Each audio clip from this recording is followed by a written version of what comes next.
ఈనాడు group సంస్థల అధినేత పద్మవిభూషణ్ రామోజీరావులోని క్రమశిక్షణ, పట్టుదల, నిజాయితీ ఎప్పటికీ స్ఫూర్తిదాయకమని కేంద్ర హోంశాఖ సహాయ మంత్రి బండి సంజయ్ కుమార్ తెలిపారు. రామోజీరావు వర్ధంతి సందర్భంగా బండి సంజయ్ కుమార్ సిరిసిల్లలో రామోజీ చిత్రపటానికి పూలమాల వేసి ఘనంగా నివాళులర్పించారు. ఈ సందర్భంగా రామోజీతో తనకున్న అనుబంధాన్ని గుర్తు చేసుకున్నారు. ఈనాడు సంస్థల అధినేత స్వర్గీయ శ్రీ రామోజీరావు గారి యొక్క సంవత్సరికం ఈరోజు నిజంగా తొందర గడిచిపోయింది అనిపిస్తా ఉన్నది.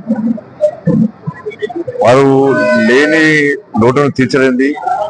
ఇప్పుడు కూడా మాలాంటి కార్యకర్తలం కానీ ఈనాడు సిబ్బంది కానీ అందరం కూడా రామోజీరావు గారు ఇప్పటికీ మాతో ఉన్నట్టే, వారు మా మధ్యలో మెలుగుతున్నట్టే, వారు చెప్పినటువంటి మంచి మాటలను గుర్తు చేసుకుంటూ వారు ఇచ్చిన స్ఫూర్తిని ఎప్పుడు తలుచుకుంటూ వారిని కొలుచుకుంటూ మేము నిత్య జీవితం గడుపుతున్న పరిస్థితి.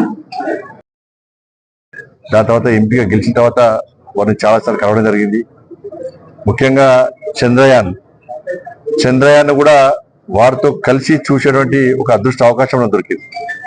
దాదాపు 2-3 గంటల పాటు వారితో కలిసి ఉండడం జరిగింది. వారు కలిసినప్పుడల్లా కూడా వారి లోపల ఒక కమిట్మెంట్, ఒక నీతి, నిజాయితీ, క్రమశిక్షణ, నిబద్ధత నిజంగా వారికి మించిన వాళ్ళు ఎవరు లేరు. వారు మన మధ్య లేరు కానీ పొగుడతలేను నేను. అంతకుముందు కూడా చెప్పినా, వారు ఉన్నప్పుడు చెప్పినా, వారు లేనప్పుడు కూడా చెప్తా ఉన్నాను. ఒక మొండి పట్టుదల. కాబట్టి అవన్నీ కూడా చాలా సందర్భాల్లో ఇవన్నీ కూడా చర్చించినప్పుడు నిజంగా మేము ఆశ్చర్యపోయేవాళ్ళం. ఇంత వయసులో ఉండి కూడా కనీసం వాళ్ళ పందాన్ని ఎక్కువ మార్చుకోకుండా, వాళ్ళ ఆలోచన మార్చుకోకుండా అదే నిబద్ధత, అదే క్రమశిక్షణ, అదే కమిట్మెంట్ తోని వారు నిత్య జీవితం గడపడం నిజంగా అది చాలా గొప్ప విషయం. ఇప్పటికీ వారిని స్ఫూర్తి తెలుసుకొని మాలాంటి వాళ్ళందరూ ముందుకు పోతూ ఉంటాం. ఎక్కడ వినబడి గుర్తొస్తూ ఉంటారు.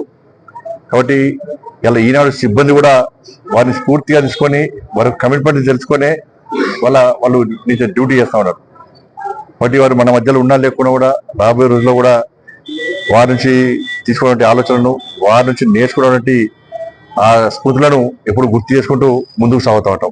ఒక్కసారి వారికి నివాళులర్పిస్తూ ఈనాడు సిబ్బందికి, యాజమాన్యానికి ఇంకా ఇదే మనోధైర్యంతో ఇంకా ముందుకు సాగాలని చెప్పి ఆ శక్తిని, సామర్థ్యాన్ని ఆ తల్లి అమ్మవారు కల్పించాలని చెప్పి వేడుకుంటాం.